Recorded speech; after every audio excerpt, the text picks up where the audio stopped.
Hi guys, welcome back to the channel. This is a video of my very cute Mini Cooper diesel.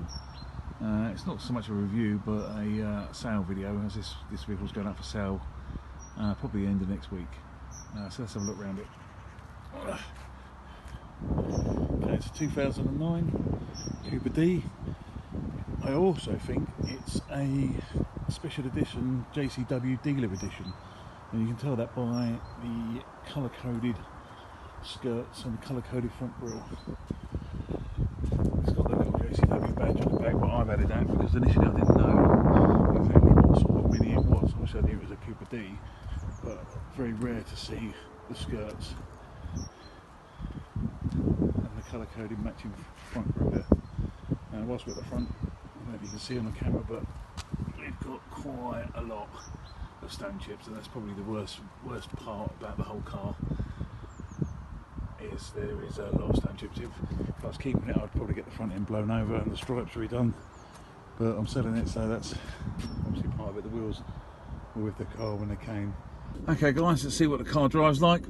Push button start, work starts on the button every time, and we've got a 6-speed manual gearbox. We've got traction control, and it's a 1.6 turbo diesel, so it's not too bad. It gets down the road quite quickly. When the turbo kicks in, it feels a lot quicker than what it says it actually is on paper. I think on paper it's about 110, 115 brake, but it just feels a lot quicker, maybe because it's a small car. But talking about it being a small car, let's get one thing out of the way. First of all, I'm 6'2", 17 stone, and I've got a load of headroom above me. I could be 6'4" driving this car quite comfortable. I mean, that said, I wouldn't want to be sitting behind me. There's not a lot of room in there in the back for the passenger, but when we've been out in this, me and my wife and my son, we've all fitted quite nicely. It's a nice little car to drive. It's economy wise, it's incredible. Let me just get up the trip. Okay, so I'm averaging 53 miles per gallon, and that's a mixture of motorway and round town. That's sort of a bit of both. But on the motorway, it really is something special when it comes to the fuel economy figures. I mean, I'm talking 80 plus miles per gallon. It really does perform well. For about £40 to fill the tank up, and from that, depending on the sort of driving, you're going to get at least 400 miles,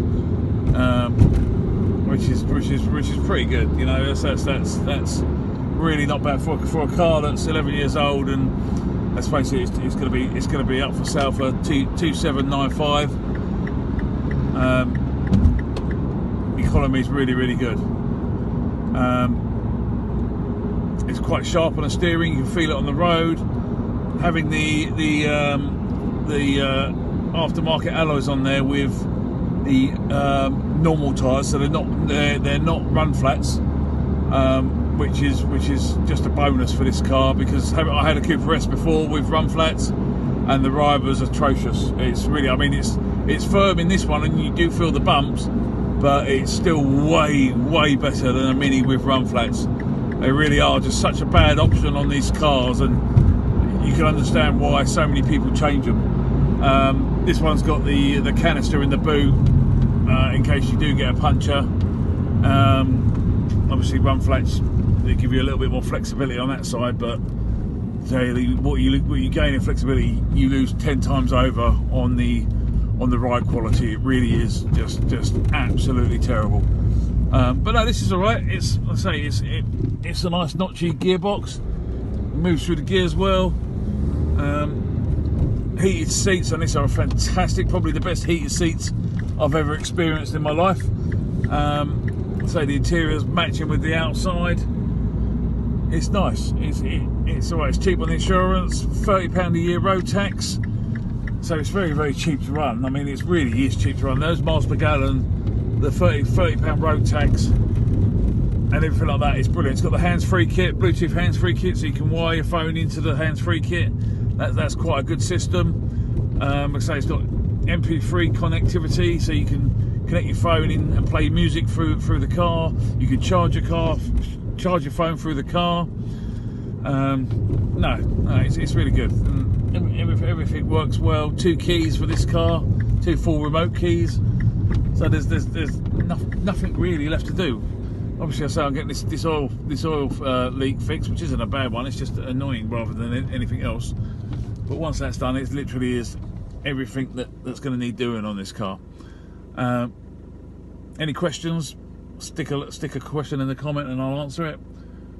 All right, let's have a park up and have another look. Okay, guys. One of the things to remember about when buying a Mini Cooper D is that at around 100,000 miles, the injectors will start to fail, and they're fitted about £250–300 a piece. Obviously a bit cheaper if you're getting all 4 done, but they do tend to fail at around 100,000 miles. And the other thing that does also fail around that sort of mileage as well is the high pressure pump. Now that's a £430 part, regardless of fitting. Thankfully for the new buyer on this car, the high pressure pump and the 4 injectors have all been changed. And I've got a receipt for that for about 1,300 quid. I've got it mate rates, so that's all good. Also, when we purchased the car, it was about 97,000 miles, so about 5,000 miles ago. I had a full major comprehensive service done as well, and a few other little bits and pieces just needed bringing the car back to a standard that I was happy with. So I spent £700 when we got it on the service and all those bits and pieces, then another £1,300 getting the injectors and the high pressure pump changed. So you've got nothing to worry about at all. This car will go on forever.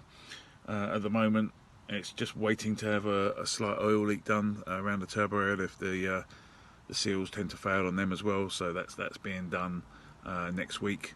And once that's done, literally that's everything. And these are all bits that do go on these cars.